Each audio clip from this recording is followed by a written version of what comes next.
It's that's one of the biggest contributions that Michigan actually did have. But they also contributed to many other things. And as we move on, we'll start off with this. Does anyone recognize where this might be in Michigan? Bridge. That's right. So we have a Canadian soldier and an American soldier. Of course, he's not as finely dressed as the Canadian, but you can recognize Canadians had the same British style helmets. So yeah, that was during the war. There was a thought that during World War II, that the Germans might attack us coming up through the Arctic Circle. And so, because of the fact that they had invaded and taken over Norway, that they were building a long-range bomber and fly over the Arctic Circle and take out the Sulaks. Now, the Sulaks was pretty vital at the time during World War II because of commerce.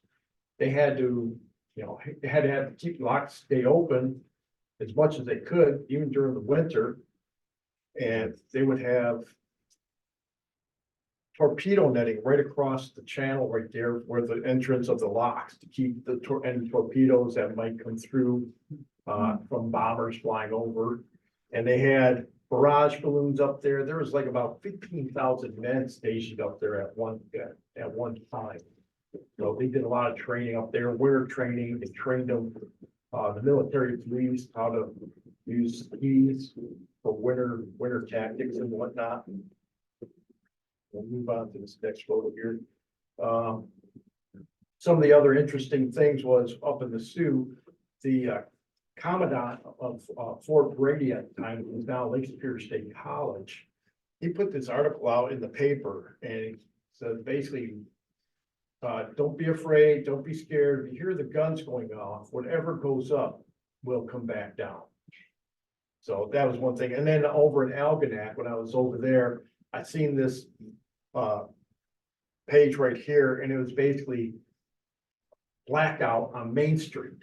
So they basically try to keep a little bit of humor and trying to relax the civilians, or basically the public, from worrying about being attacked by the enemy during World War II. But we were attacked. Does anyone know that we were attacked during World War II? No. Yes, young man. We were attacked in the Alaskan Islands. Well, yeah, but I'm talking about Michigan. You didn't know that, did you? During World War II, the Japanese, I forgot the count of what it was, but they had devised a plan, sort of like a terrorist type attack, like now, with China, that they had realized that the jet stream can carry helium balloons. So they had these helium balloons made out of silk. They had at the bottom, like the gondola, a contraption that would actually be like an incinerator device. But once it touched down ground, when it comes down to the lose its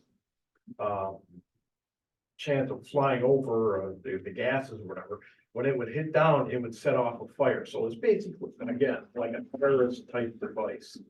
And these boys right here were in Dorr, Michigan. Basically what had happened was they seen this balloon flying over. They didn't know what to think of it, but they seen it coming down. So they had decided, let's go check this thing out. What is coming down? And so basically, Ben and Ken Thien and Larry Bailey, those three boys seen that, got a friend who had a pickup truck. They drove to the location and the balloon had already touched down, and they noticed that the ground behind the balloon was already scorched. So they took the balloon, brought it back to their house, the Thien's boys. They brought it back to their house. They called the local sheriff, but could not figure out what it was. So the sheriff basically said, okay, they got hold of the FBI. The FBI came out and says, this is really great, boys. Don't say anything. We don't want you talking about this. So you're sworn to secrecy now of what we have here. Well, they weren't aware of what was going on across the states. Michigan was actually the farthest location 3 balloons actually made it towards Michigan. And, past the Mississippi. One of them being Door, one in, Farmington Hills. I believe it's Farmington. And the other one over near Cadillac. I just found out about it after I had written my book. Now, when news got out later about what had happened to this family in Washington, because they seen the same balloon, went over to check it out because they were on a picnic in the forest. The balloon exploded and killed the family. So that was the only casualty from these balloons. Now, a reporter was doing some research because these boys later said, oh yeah, we found this balloon. But this reporter in Grand Rapids was doing a story about these balloons. When he talked to this professor from Michigan State University, but Mike Unsworth, he basically told him all about the story. And he did some research, found out that there's this gentleman in Wisconsin.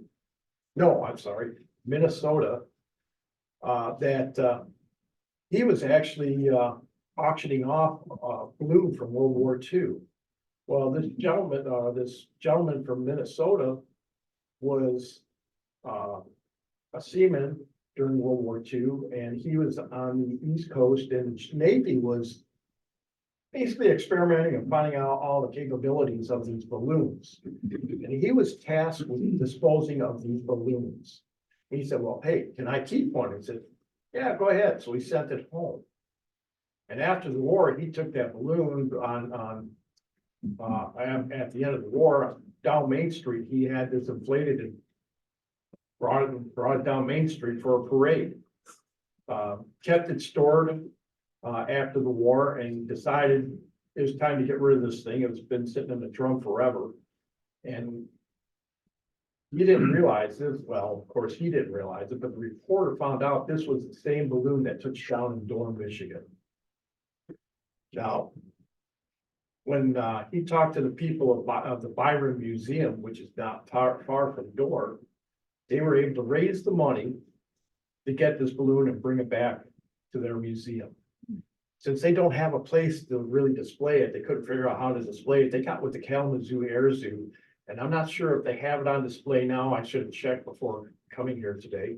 But they had set it up to work with Kalamazoo Air Zoo to put it on display there.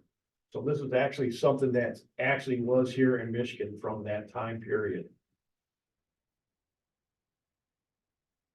All right. I'm gonna go to Fort Custer right now. There's Fort Custer, a lot of stuff was happening there. You had a lot of training there. You were training women nurses for the Army. You were training African Americans, and it was also a POW camp. But right here, you see the photo here of the nurses that were being trained over at Army procedures during World War II. But this photo right here is the POWs. Fort Custer was actually like a distribution center.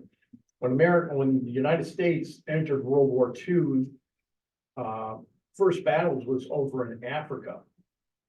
And England was having a problem trying to keep track of all these POWs that they were captured, that they captured and what we captured. So it's better to just send them here to the United States. One of the things was here in the United States, okay, where are we going to keep it? Well, during the Depression, you had these CCC camps, or Civilian Conservation Corps. And so they decided, okay, we already got the infrastructure there. Let's keep those buildings back up and going. They were being utilized, so they used them. We had several places here in Michigan where we had conscientious objectors in the UP. And we had located some up in near Frankenmuth, over near Grand Rapids. There's quite a few camps. And one of the interesting stories was there was one camp in Allegan. In Allegan, there's this lake behind the camp.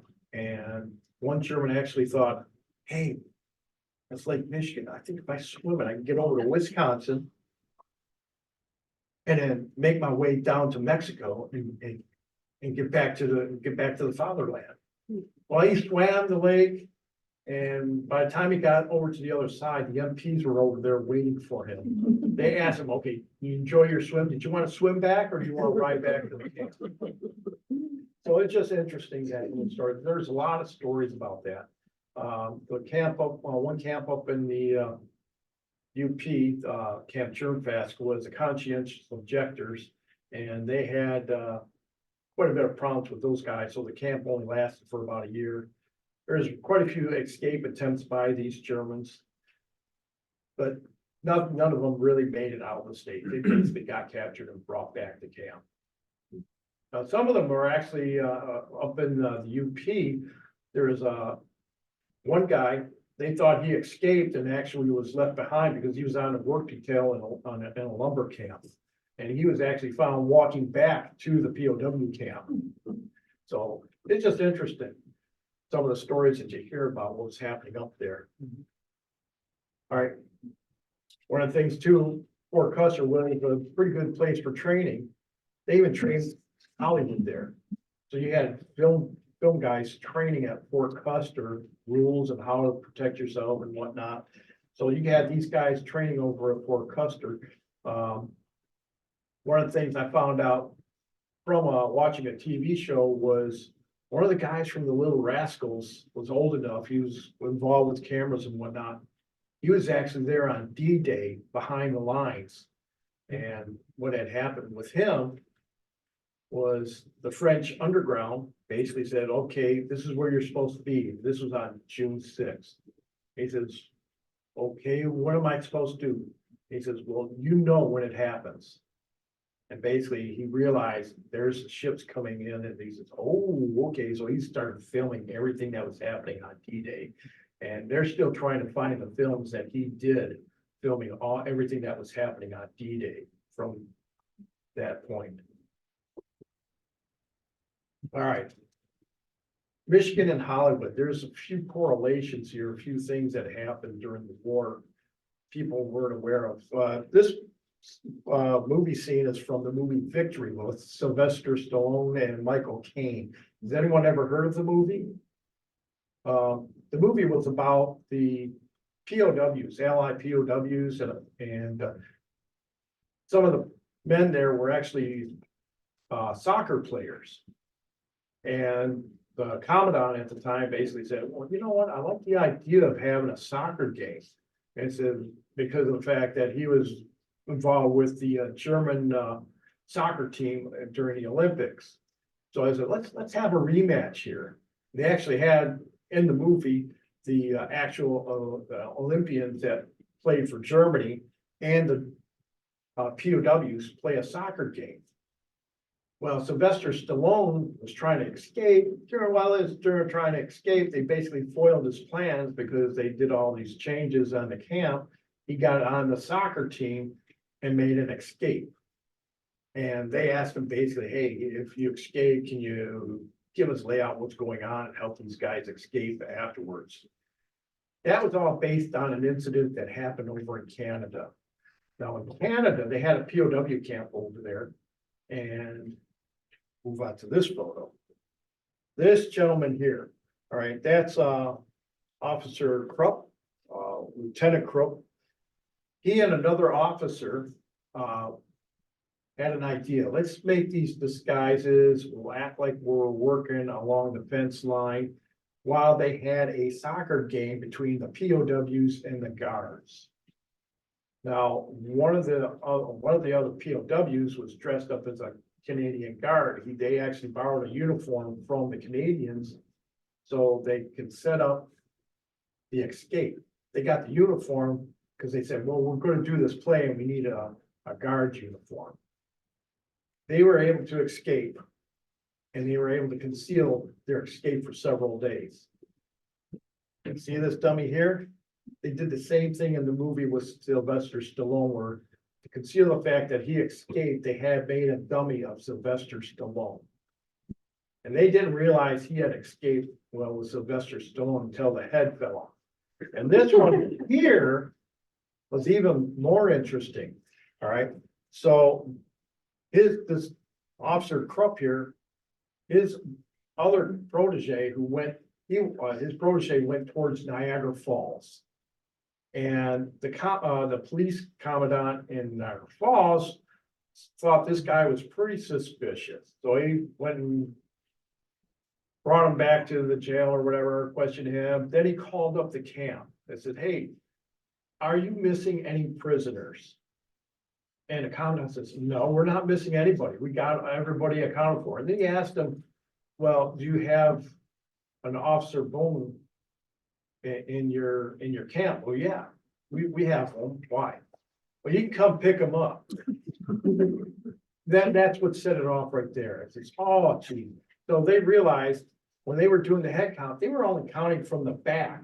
So if you'd got a good look at the front of them, they would have realized it wasn't him. But they were, basically the soldiers, when they were doing head counts, they were just counting, okay, just going right along. Now, Krupp here, he went the opposite direction. He came to Detroit.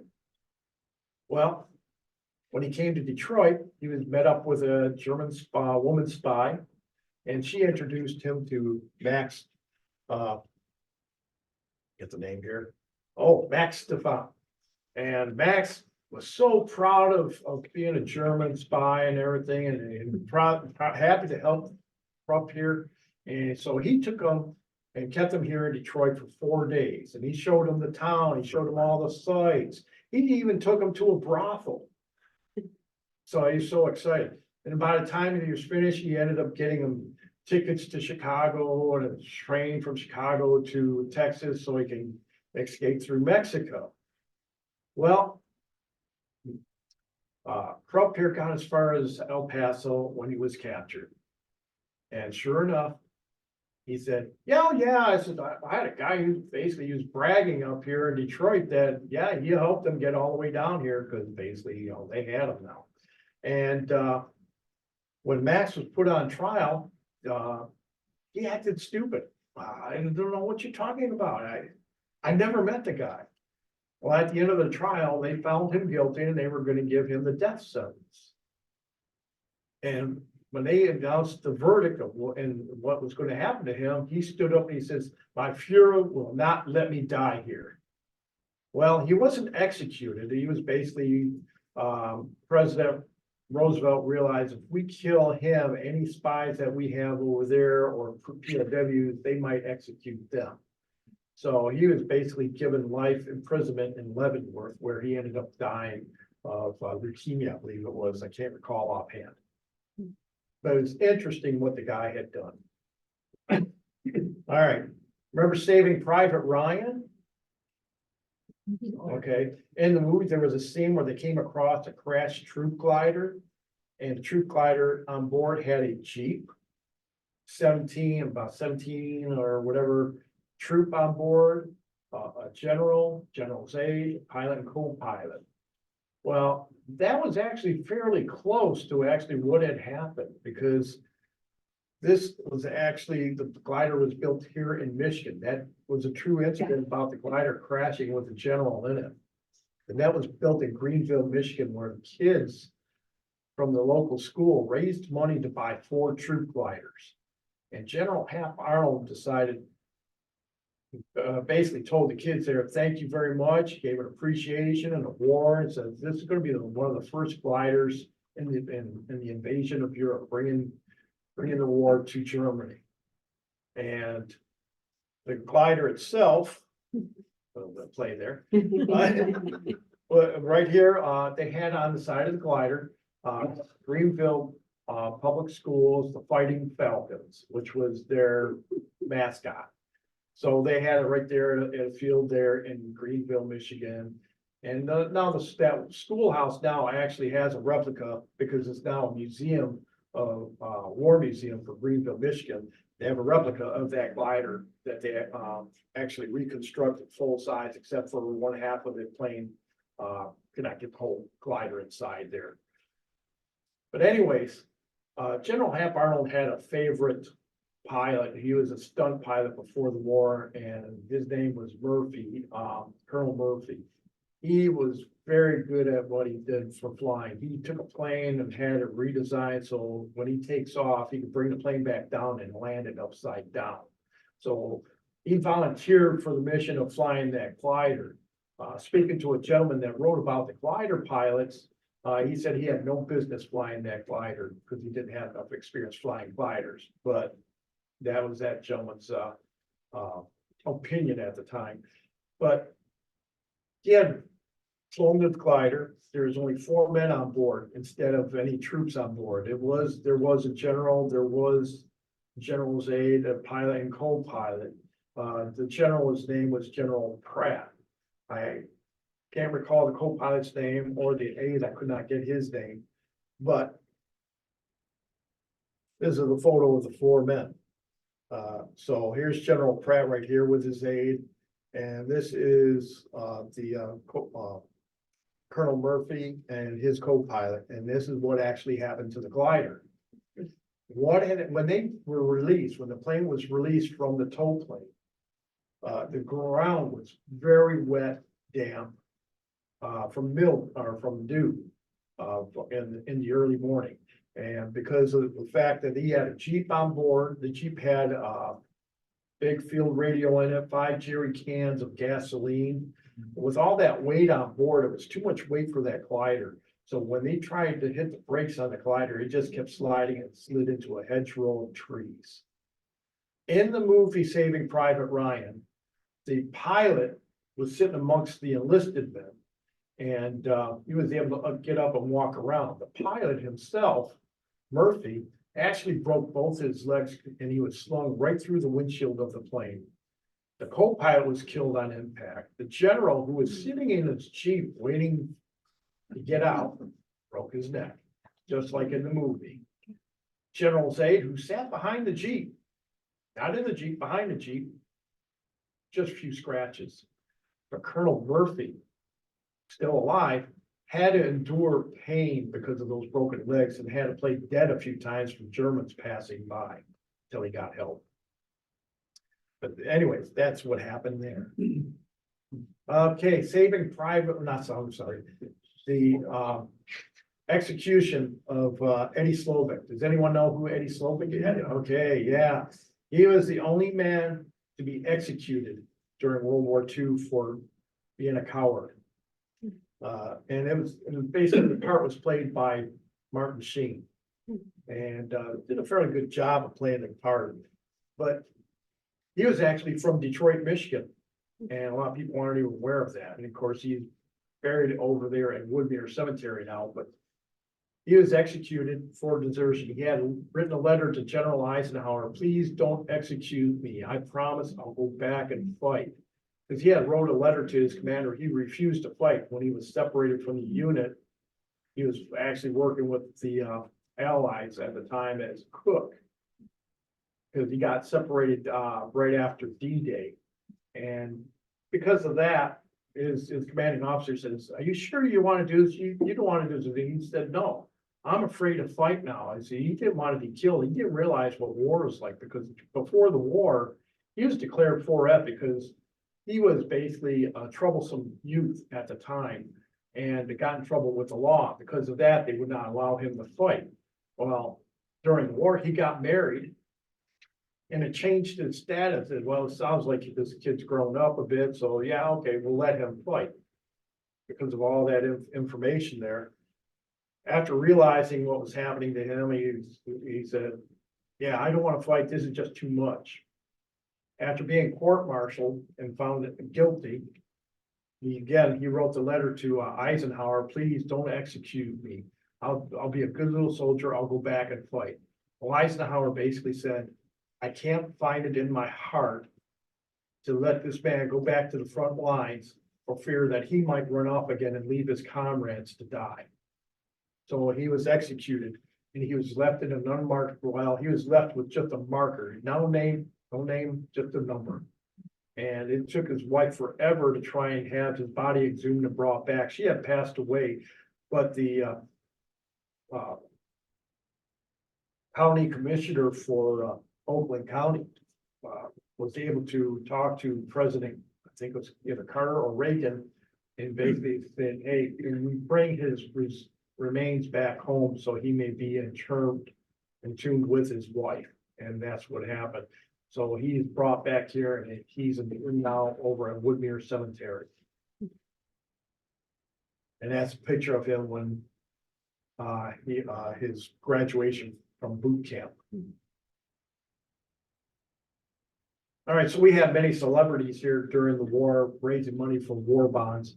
We had Abbott and Costello, and we had Bing Crosby, Gene Autry, and then James Cagney. In the case of Gene Autry, he actually served during the war. He wanted to become a fighter pilot because of his age. They wouldn't allow him to be a fighter pilot. So what they did was they basically said, well, you can become a flight officer. So he flew to China, Burma, Indonesia. He was basically a transport pilot. And after he served his tour of duty overseas, came back to the States. He was at Luke Field for a short time, and then he was brought into Romulus in 1944. I'm sorry, 1945. So basically, he did his thing. He did war bond drives here in Michigan, and he did a lot of stuff to help out in the war effort. He still did his flying. He became a flight officer. Of course, he flew after the war too, but that's what he did. And he actually served right over here in Romulus at Romulus Army Airfield, which is today Detroit Metro Airport. Abbott and Costello, those two there, they raised the most money on war bonds than any other actor or actors. In the case during the war, they tried to get Costello. They tried to get him enlisted. They tried to draft him, but because of other things and stuff, they basically said, "Oh, he won't be any good for the war effort." So we had during that time, he still raised a lot of money for war bonds. During that time period too, it was hard on him because he had lost his son, who was only like 2 or 3 years old. Basically, the babysitter had fallen asleep. The child woke up and fell into the pool and drowned. And then one of the Anderson sisters, who was really close friends with him, said it had devastated him. And well, during that time, he was doing a radio show, and he basically said to the people on air, said, "My son's gone to a better place, and he's listening to me now. I know that." Again, Bing Crosby loved his golf, so yeah, he was over, pardon me, in Grand Rapids doing a golf outing, and James Cagney showed up for a rally, a war bond rally in Grand Rapids. I'm gonna move on to a different subject here. We had the shipping industry here, not shipping, actually, boat building companies. And we got a boat builder that was here in Michigan that actually built the first boat that hit the beach of Normandy. Does anyone know what that company might be? Chris Pratt. That's right. I'm not sure which boat actually hit, but they were building the landing craft and all types of support boats. So they were the first to build the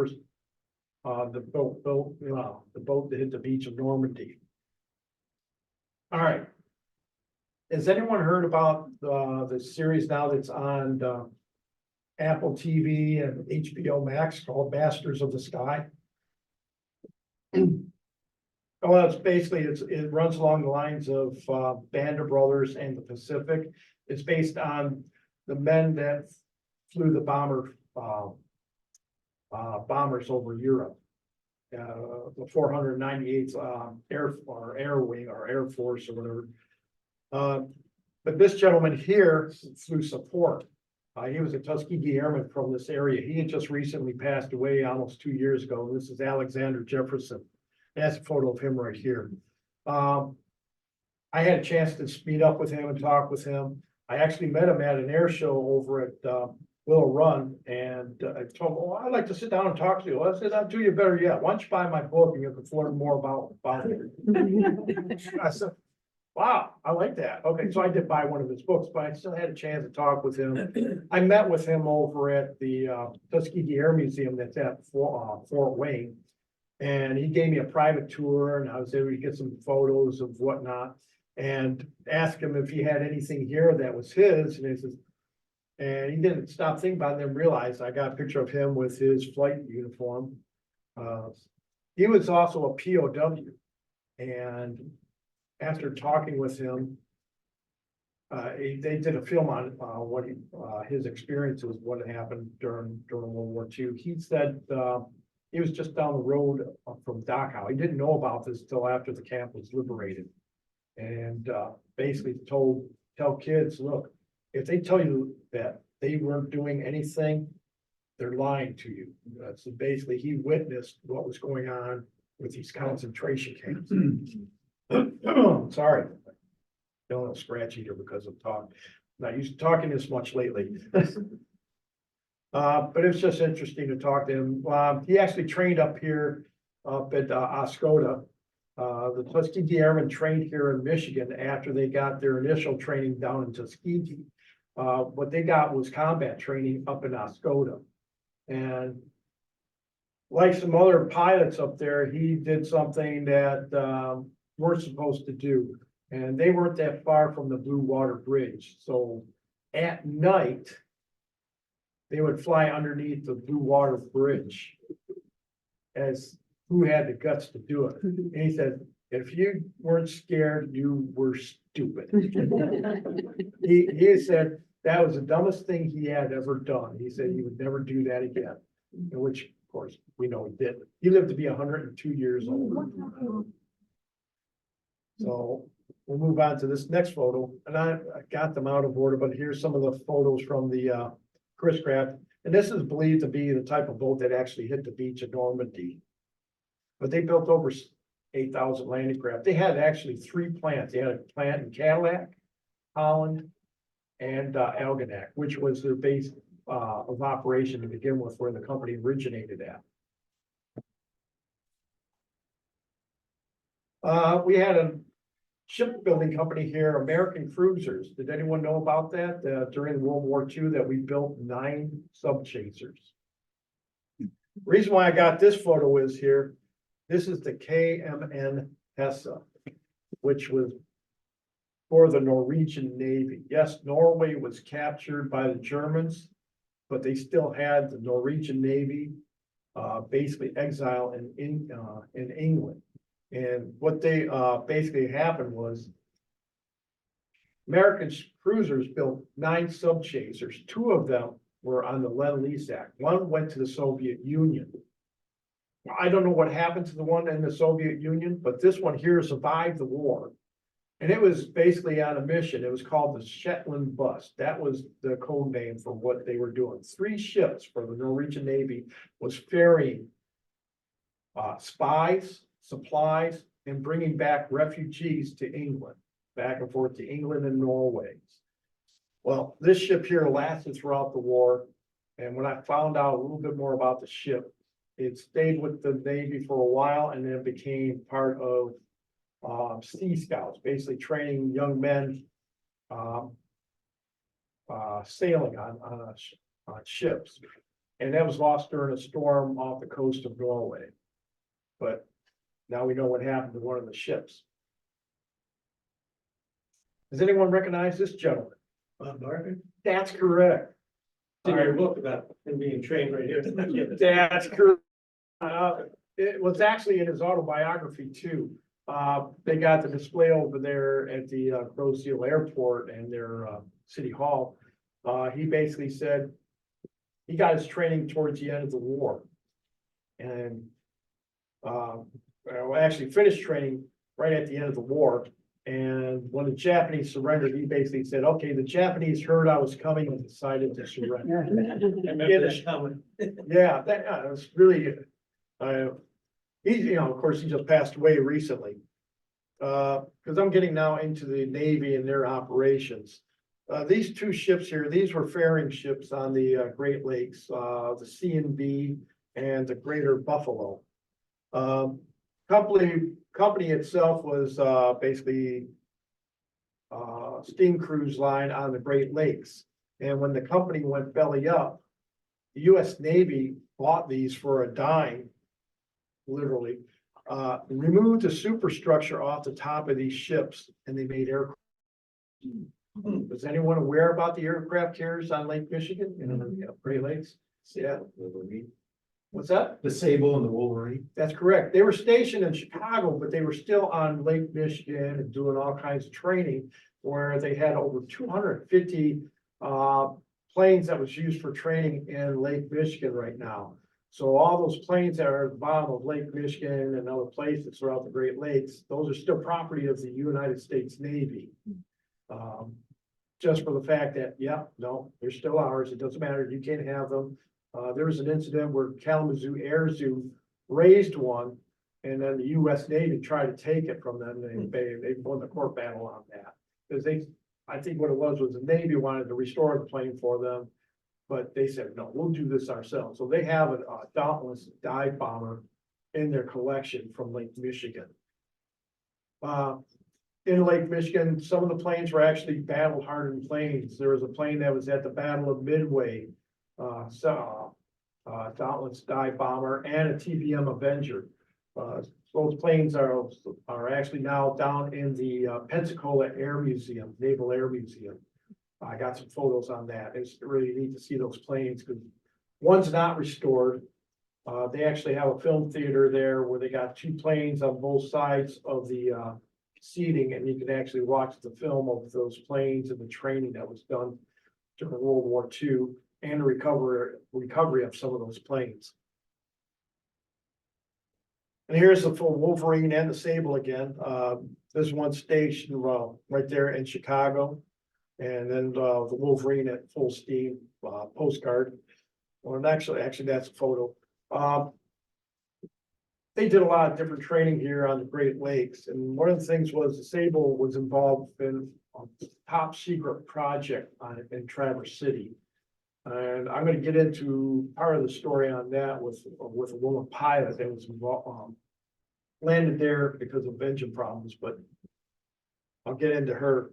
But here's one of the photos of the plane that was at the bottom of Lake Michigan. So they basically left the plane intact like it was for the museum, so people could actually see the condition of the plane. They're finding that some of these pilots, they're just because of not being experienced enough. Some of them ditched in Lake Michigan thinking that they didn't have enough fuel or they didn't quite make the deck of the aircraft carrier. But they ended up at the bottom. They're finding that the engine case is still full of oil or they still have fuel in the fuel tanks. So when they raise them, they make sure that they clear all that stuff out and make sure none of that stuff leaks into the Great Lakes. You can see one of the planes here taking off on the carrier and on the flight deck. Now that top secret project, this is like the Predator to the Patriot missile. This is project was called STAG, and basically it was a television guided plane. The plane itself would be able to carry bombs, torpedoes, basically with nobody on board, and the plane was being flown by another plane, chase plane, could be either a Dauntless or a TBM Avenger, and they would pilot this plane in safety, where the plane would go into a danger zone or battle zone or whatever, and actually drop bombs or crash right into a target. And they did a lot of that with these planes training over here in Michigan. They had ordered over 2,000 of these to be used in the Pacific and ended up dropping down to 300. By the time they were actually ready to send them out overseas to the Pacific, Admiral Halsey says, I do not want those things on my carriers. So they had to actually operate from a fixed base, land base. And here's one of the bases right there. This was actually taken overseas. But this here was taken over here over Lake Michigan. And the training was done, all this was up at Traverse City. One of the targets they used was a lighthouse, which was decommissioned back in the early 1900s. And that's the Waugoshance Lighthouse. This is what it looked like in 1911 when it was decommissioned. And this is it right now, what it looks like today. There was a conservancy that was going to try and preserve the lighthouse and restore the lighthouse to original condition. But because of funding, they couldn't afford it. They basically gave up and Basically it's left to the elements. The only thing living there now is, birds.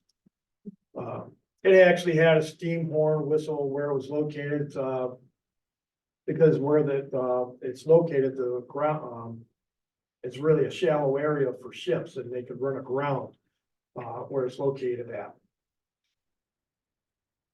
We'll move on to our next photo.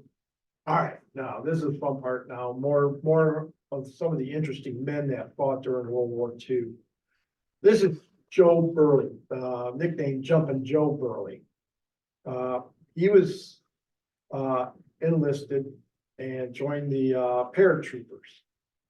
And he was involved in D-Day, and like any troop, any soldier, he was separated from his unit.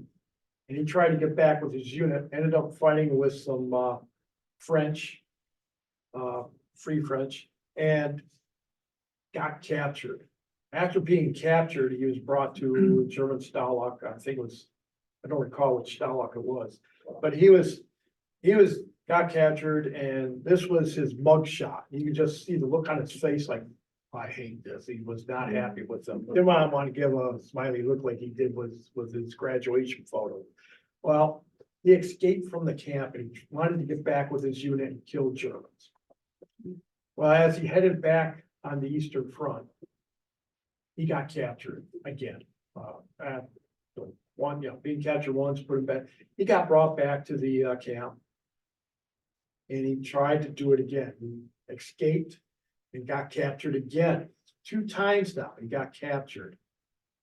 Well, he escaped a 3rd time. Instead of heading towards the Eastern Front, he decided to go west and see what he could do. He ended up running into a woman Russian tank commander and her unit, and pleaded with her to let him help kill Germans. He would do anything.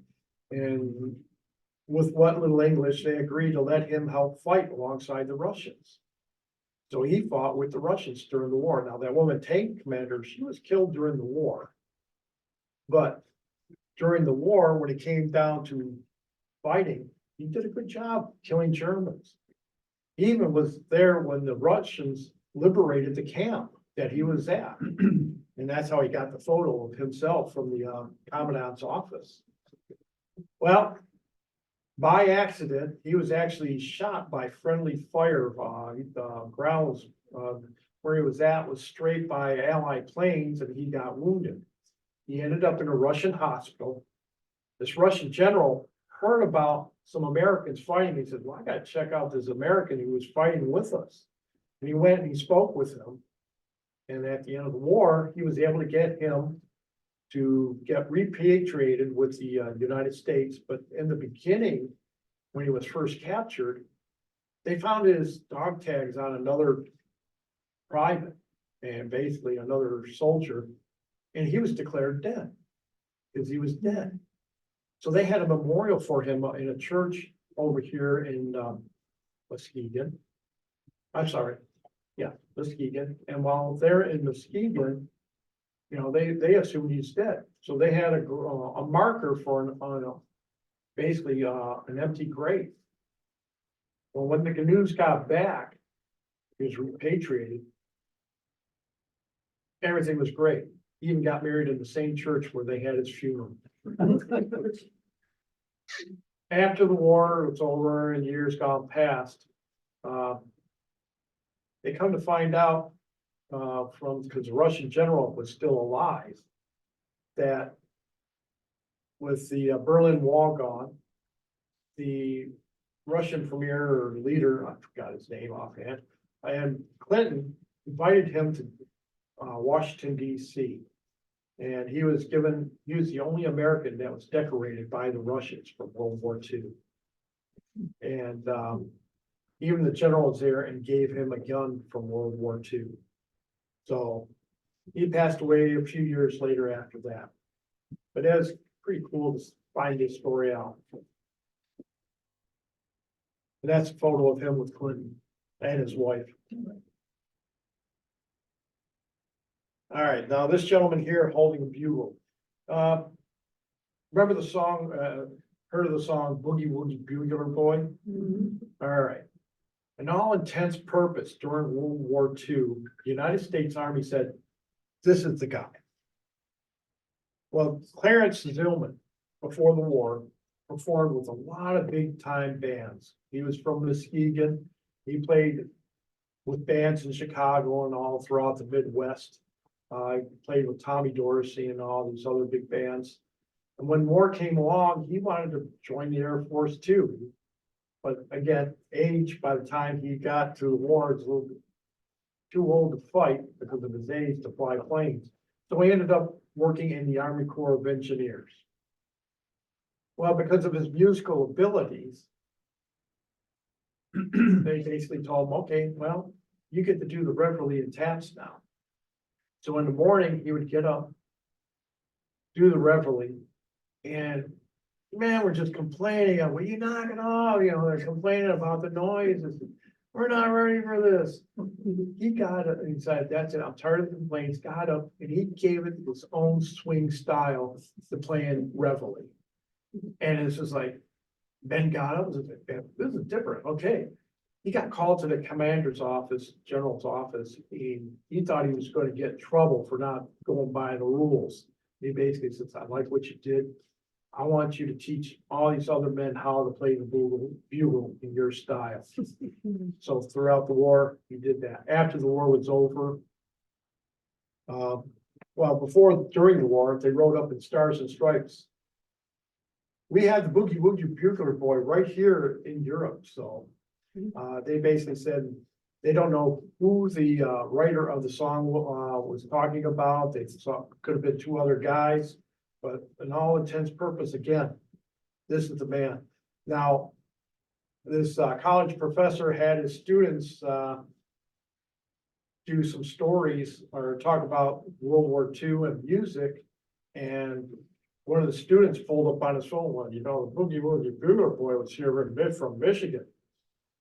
Really? Oh, interesting. And after thinking about it, he did his own research and did all this research about the guy, wrote up a story on it for the local paper in Muskegon. And they actually erected a statue now over by the LST that's over there at the museum there in his honor.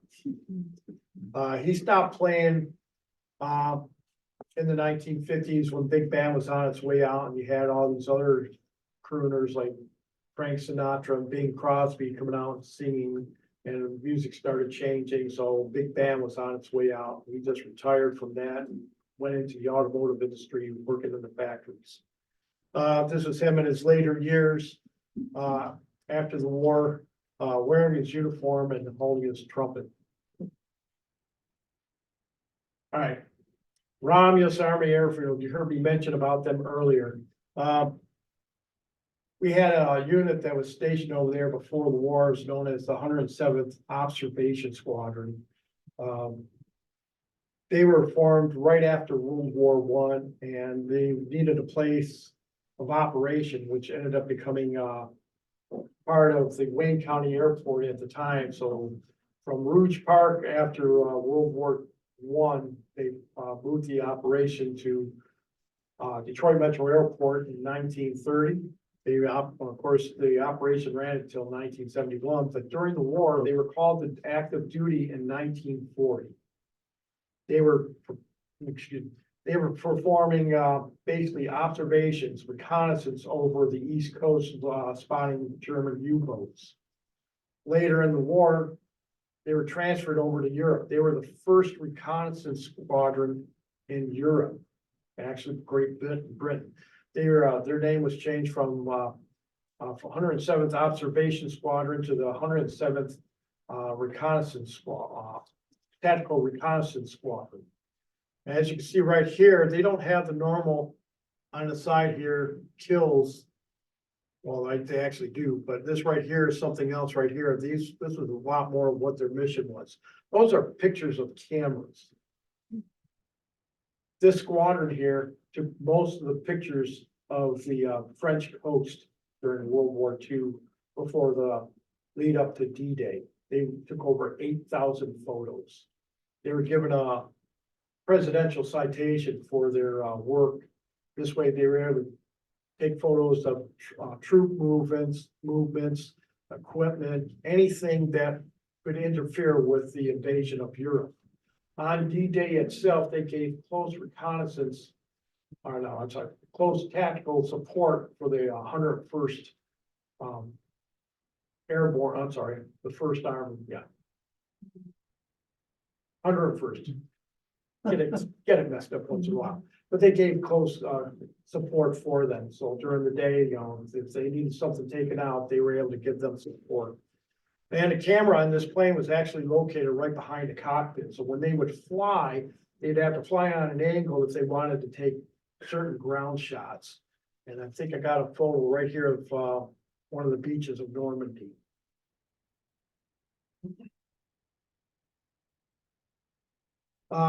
During the war, they're tasked with finding a airfield that the Germans were using to replenish and repair American Allied planes.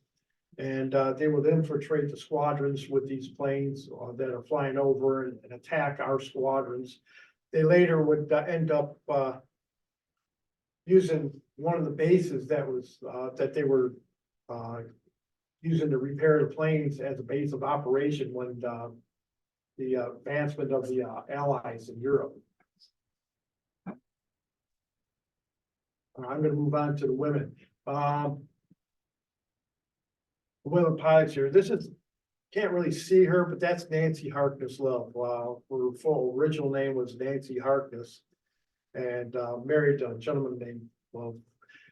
She was from Houghton, Michigan, and fell in love with flying from a barnstormer that was in the area at the time. And she was going to Vassar College, and when her father couldn't help pay for her education anymore, she met a gentleman, Mr. Love, married him, and they continued flying together, doing different stuff like flying airmail. She was later introduced to Joan Cochran. Now, Nancy and Joan Cochran met up with General Hap Arnold, and they discussed what the women could do for the war effort. So needing men to fight overseas instead of carrying planes around the United States, it says we got women pilots here in the States that can ferry planes all around the United States and not have to worry about our men being detained. You can let them go and fight. Well, they got Congress to approve it. So in 1942, which was approved, first group got trained to fly Army way, but they were only trained as civilian pilots. They were not given any rank or anything like that. They were treated military, but they weren't military. That was the big problem there with that later, that would come later. So we had about 107 women stationed over there at Romulus. And this was one of the planes that they would fly, was the P-39 and the P-63, Airacobra and King Cobra, and many other different fighters. They flew a lot of different planes. One of the planes that they got trained but never really flew ferrying across the United States as the captain or the main pilot of the plane was the B-24 built over here in Romulus.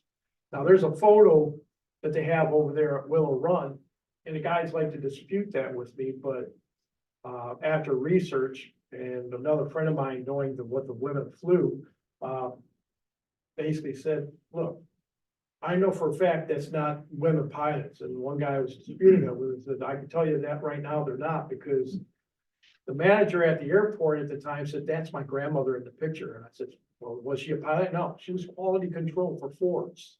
And he says, well, how do you know that?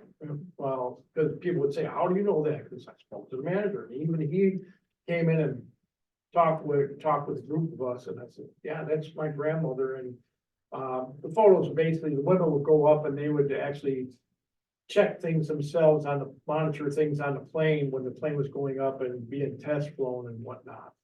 So yeah, they were dressed up as pilots, but they weren't pilots. That's how I found out about that information right there. I said, but they can't find any photos right now of the actual women that flew any planes. So that sort of gives me a little bit more backing and standing on the B-24s, but they did fly the B-29, and one of them actually flew the first jet that was built during the war. But anyways, what happened was when the first group of women came here, there was 4 women that was brought here, and then there was a woman that was already on base that was a flight instructor. She would become a WASP later because Nancy Love had the power to grant any woman passage without going through training to be part of the WASP. And Colonel Carlisle Nelson, base commander at the time, I got this great idea. I says, I'm gonna have you women trained to fly these planes. So the first 2 women he sent, they graduated at the top of the class. And could anyone figure out why they graduated at the top of the class? Not because that they were women or anything, why no, there's 2 women in the class, but all the other guys, basically, they didn't do as well as the women did. And the reason being, they read the manual. See, these guys would get in there thinking that the plane's the same thing, but the problem is with this plane here, it wasn't like the regular planes. The design of the Aero Cobra and King Cobra, the engine sat behind the cockpit. So it had a drive shaft. And it didn't have any way to cool it because it didn't have that propeller to cool the engine down. Basically, it just had an air duct right behind it. So the manufacturer basically said, don't run it up to full throttle when taking off. And well, they read that in the book and they followed the book's rules. Well, that made a big difference. I found out about some of that information just from reading information about it, and Alexander Jefferson too, who also trained flying these Aerocobras. Yes. Well, I'll back should we up. take a break for the raffle or? I'm almost finished. Oh, okay. But, all right, so one of the things was here in Romulus, we had one of 2 Asian Americans that flown with the WASP. This is Hazel Ah Young Lee. For the war, when China was fighting Japan, she was trying to raise as much money and supplies and stuff to send to China. She was American born, but her parents were from China. While she felt, okay, I need to help them out for my parents' sake. She was not like some of the other men and women that were in intern camps. She was because of the fact that she was more American than Chinese, that just being born here in the States, that she was able to join the WASP and help ferry planes around the United States. While that was going on, she came here to Romulus and she was flying the planes too. She was, one of the things was with the P-39s and the P-63s, they were being flown in from Buffalo, New York to Romulus, and then to Great Falls, Montana. From there, the women weren't supposed to go beyond that point. They were not allowed to fly into a war zone.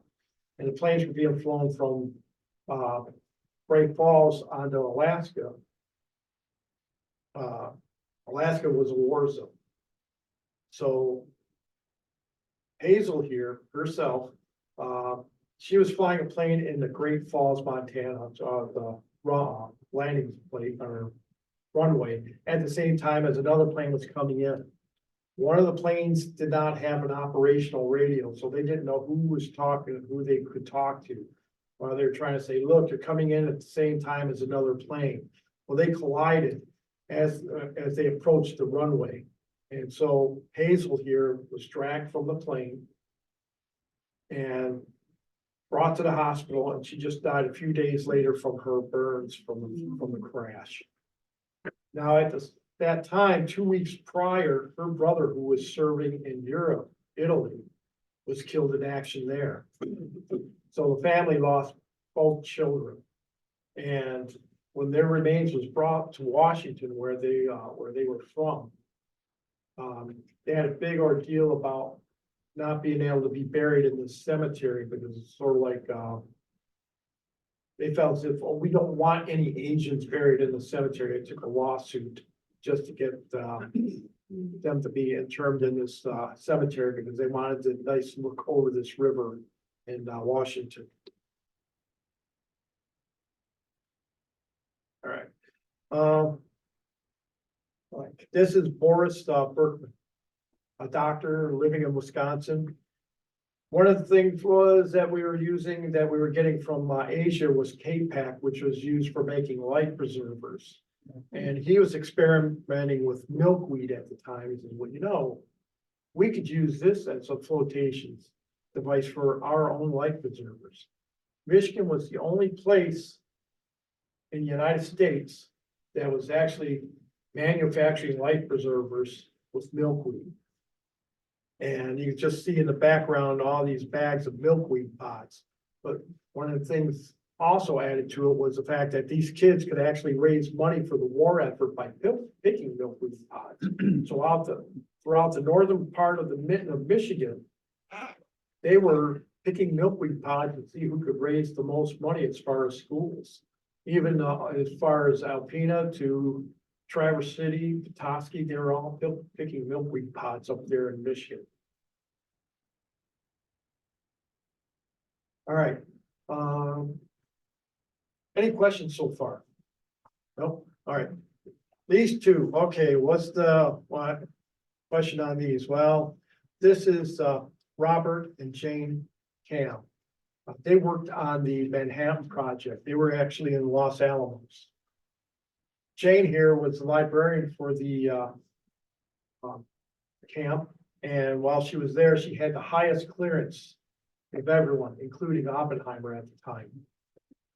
And Robert here, well, he was a engineer, chemist, and they worked on the project. And after the war, they lived over here in Rochester Hills. While they were in Rochester Hills, when he passed away, they were under close watch by J. Edgar Hoover, because Jane's uncle was Algier Hiss. Okay, and because of that, they were worried about her giving up information to the communists, to the Russians. And when Robert passed away, she asked the neighbor to come over and help her destroy all the documents that they had. They did not want any of those documents to get out. She didn't want to go to jail. All right, we're coming to the end here. Does anyone recognize this gentleman in the t-shirt that's out of uniform? Sunny Elliott. Yeah. That was a nice article you had in your book about it. Thank you. Yeah, you know, because when I was up at the conference that, up in Troy there, a woman spoke about Sunny Elliott, and she had some information on, she did a good job. She tried her best to talk about Sunny Elliott. I met with him 3 times to talk about his, exploits during the war, his ordeals and what had Still happened. alive today. No, he passed away about, I want to say, almost 10 years now. Sorry. Oh, no problem, not a problem. He passed away about 10 years ago. And went to an estate sale because I did not have an actual photo. I mean, I had this photo here. I borrowed this photo from him, and then he passes away on before I could get the photo back to him. I dropped it off at WWJ radio station where I had a chance to talk with him.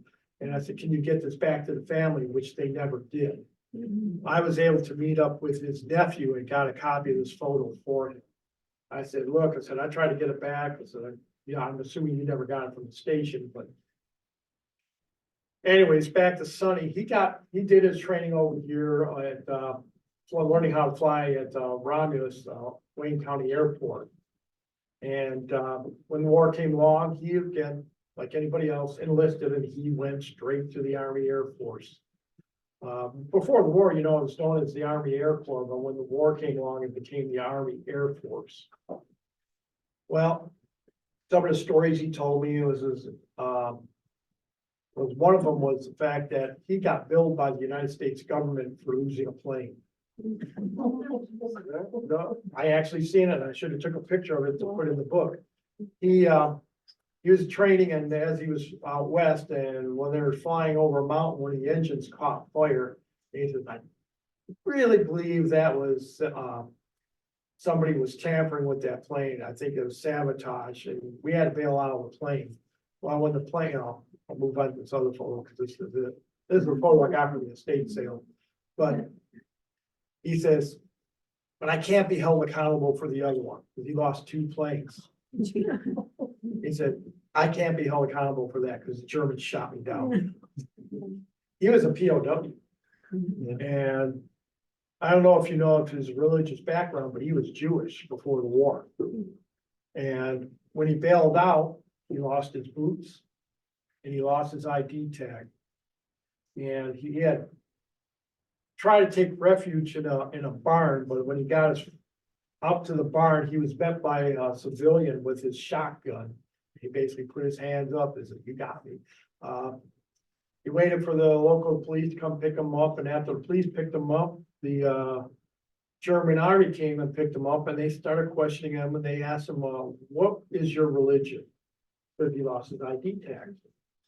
First thing he goes, "Lutheran." Yeah, sure. Because basically, he was hearing about what was happening to the Jewish people, and he said, "I'm not gonna say anything about that." But when he was in camp, he noticed that any Jewish Americans, they were quarantined off to another part of the camp. And he sat down and talked with a pastor that was captured, and he says, "Father," I says, "I don't know what to do." I says, "I'm conflicted here." I says, "I got my brethren over here separated from us. And I feel as if I need to turn myself in." And the father basically told him, "Look, you're not gonna talk about this again to anybody. You're gonna stay with your religion that you told them. And you're not gonna talk a word about this again." And he basically sent him right back out. And he remained with, as a Lutheran after the war. And married a young Lutheran woman. So, Yeah, he was a host when they showed The Great Escape at the Will Run Museum. I years never ago. knew that. So, yeah, well, he stayed with the, Air Force Reserves after the war, and became a lieutenant colonel by the time he, retired from, flying. Owned his own plane, kept the plane out there, at Will Run, restaurants and stuff. So it's pretty interesting. He led a good life. But, hearing some of the stories, one of the stories he told me was, he says, I asked him about the B-24, what it was like and any thoughts on it. He says, "Well," I said, "I really loved that plane." He said, "I felt safe in that plane. When I was training in it, our trainer basically said, 'All right, make sure you guys are strapped in.'" And he did the most amazing thing, because they were at a high altitude. He said, he took the plane in a barrel roll. Now, him being the exaggerator he is, I don't know whether to believe him or not. But it's possible, and I talked to other people, it's quite possible that he could have taken that B-24 and put it into a barrel roll. So, and that's basically it. I am done talking, my throat's getting sore. But no, I'm glad you all came out here to hear some of the stories. So my book's got a lot more stories in it of interesting people. Some of the things that was going on at Hamtramck. I think you've seen some of those photos there. Mark, I didn't even know she come in. I was late, I'm sorry. I Yeah, passed okay. up the library. I thought it was on the main drag. I got all the way